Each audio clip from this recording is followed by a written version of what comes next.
আমরা বহিরাগত কোনো মন আমরা কোনো ব্যক্তিকে আমরা মানি না, মানবো না ইনশাল্লাহ। এবং নির্বাচনের শেষ পর্যন্ত আমরা যুদ্ধ করে যাবো ইনশাল্লাহ। আমি আপনাদের একটা কথা বলি, আমি চাটমোহরের সন্তান। এই চাটমোহরে আমি মানুষ হয়েছি, এই চাটমোহরেই আমার মৃত্যু হবে।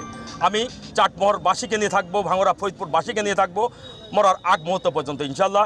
এবং আমি অবশ্যই দাবিদার, চাটমোহর ভাঙড়া ফরিদপুর থেকে মনোনয়ন দিতে হবে, চাটমোহরের ভাঙড়া ফরিদপুরের লোকাল মানুষকে মনোনয়ন দিতে হবে। আমরা বহিরাগত কোনো মন আমরা কোনো ব্যক্তিকে আমরা মানি না, মানবো না ইনশাল্লাহ।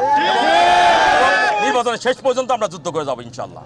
চাটমোহর দীর্ঘদিন এমপি নাই, চাটমোহর নির্যাতিত একটা থানা, যে থানায় কোনো উন্নয়ন হয়নি, একটা গ্রামে পরিণত হয়েছে, রোডঘাট খালাখন্দে পরিণত।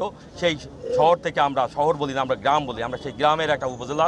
সেই উপজেলা থেকে অবশ্যই আমরা চাইবো আমরা ধানের শীষের মনোনয়ন চাটমোহর থেকেই দেবে জনাব তারেক রহমান ইনশাল্লাহ। তৃণমূলের নেতাকর্মীদের সঙ্গে কথা বলে তৃণমূলের সকলের দাবি যদি অবশ্যই আমার নেতা দাবি পূরণ করবে, এটা আমার বিশ্বাস।